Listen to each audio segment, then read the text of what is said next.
বঙ্গোপসাগরে সৃষ্ট একটি লঘুচাপ দেশের আবহাওয়ায় বড় পরিবর্তনের ইঙ্গিত দিচ্ছে। আবহাওয়া অধিদপ্তরের পূর্বাভাস বলছে, আগামী ৫ দিন দেশের বিভিন্ন অঞ্চলে দমকা হাওয়ার সঙ্গে বৃষ্টি ও বজ্রবৃষ্টির প্রবণতা অব্যাহত থাকতে পারে। কোথাও কোথাও মাঝারি, ভারী, এমনকি অতি ভারী বর্ষণেরও আশঙ্কা রয়েছে।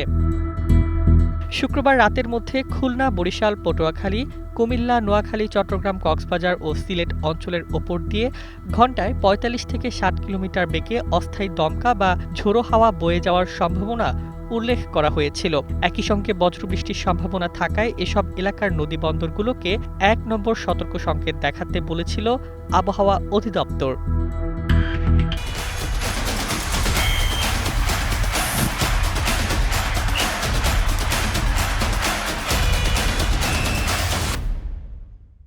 আবহাওয়াবিদ শাহিনুল ইসলাম জানিয়েছেন, উত্তর পশ্চিম বঙ্গোপসাগর ও তৎসংলগ্ন উত্তর ওড়িশা, পশ্চিমবঙ্গ উপকূলে অবস্থান করা লঘুচাপটি আরও শক্তিশালী হতে পারে। পাশাপাশি মৌসুমী বায়ুও দেশের ওপর সক্রিয় থাকায় বৃষ্টিপাতের পরিমাণ বাড়ার সম্ভাবনা রয়েছে। শনিবার থেকে বুধবার পর্যন্ত দেশের অধিকাংশ বিভাগেই দফায় দফায় বৃষ্টি বা বজ্রবৃষ্টির পূর্বাভাস রয়েছে। বিশেষ করে খুলনা, বরিশাল, চট্টগ্রাম ও সিলেট বিভাগে মাঝারি থেকে অতি ভারী বর্ষণ হতে পারে। এছাড়া রংপুর, রাজশাহী, ময়মনসিংহ ও ঢাকা বিভাগের বিভিন্ন এলাকাতেও বৃষ্টির সম্ভাবনা রয়েছে। এর ফলে কয়েকটি জেলায় চলমান মৃদু তাপপ্রবাহ কিছুটা কমে আসতে পারে।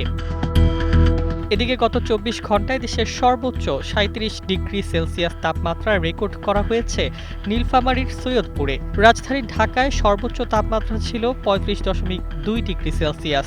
একই সময়ে সবচেয়ে বেশি ৭৪ মিলিমিটার বৃষ্টিপাত হয়েছে সিলেটে। আবহাওয়া অধিদপ্তরের পরামর্শ, আগামী কয়েকদিন ঝোড়ো হাওয়া, বজ্রপাত ও ভারী বৃষ্টির সম্ভাবনা বিবেচনায় নদীপথের যাত্রী, জেলে এবং উপকূলীয় এলাকার বাসিন্দাদের সতর্ক থাকার পাশাপাশি নিয়মিত আবহাওয়ার সর্বশেষ পূর্বাভাস অনুসরণ করা উচিত।